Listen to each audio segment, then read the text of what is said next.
Ya, dalam pandangan ICW, putusan yang dijatuhkan Pengadilan Tinggi DKI Jakarta terhadap Pinangki Sirna Malasari sudah sangat keterlaluan. Betapa tidak, putusan pengadilan banding tersebut harusnya memperberat.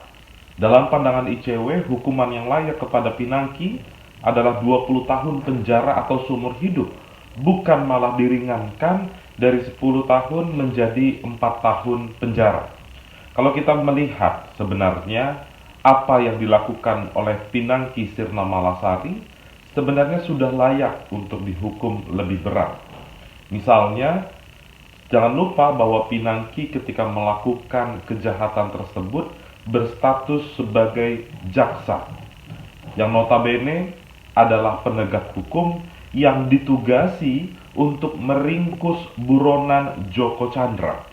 Namun yang dilakukan Pinangki justru bahu-membahu saling bantu untuk mengurus perkara yang menjerat Joko Chandra.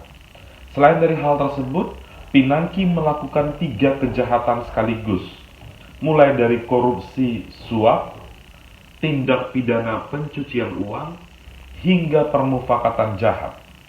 Jadi 2 indikator tersebut sudah terang benderang mengakibatkan citra kejaksaan runtuh di mata masyarakat, sehingga harusnya diikuti dengan putusan yang berat kepada Pinangki Sirna Malasari.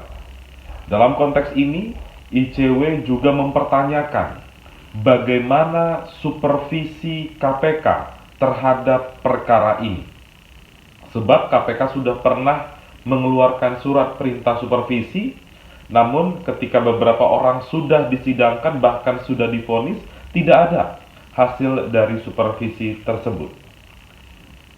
ICW tidak lagi kaget sebenarnya melihat putusan ringan kepada Pinangki Sirna Malasari, dan ini sebenarnya sudah lazim terjadi. Misalnya dalam catatan ICW, sepanjang tahun 2020, rata-rata hukuman pelaku korupsi hanya 3 tahun 1 bulan penjara.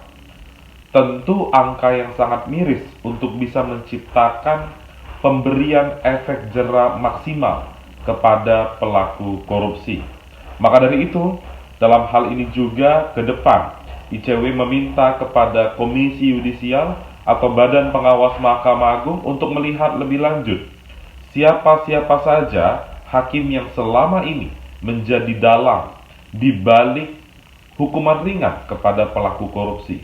Bukan tidak mungkin hukuman ringan tersebut diwarnai dengan praktik kejahatan lain, salah satunya adalah praktik korupsi itu sendiri.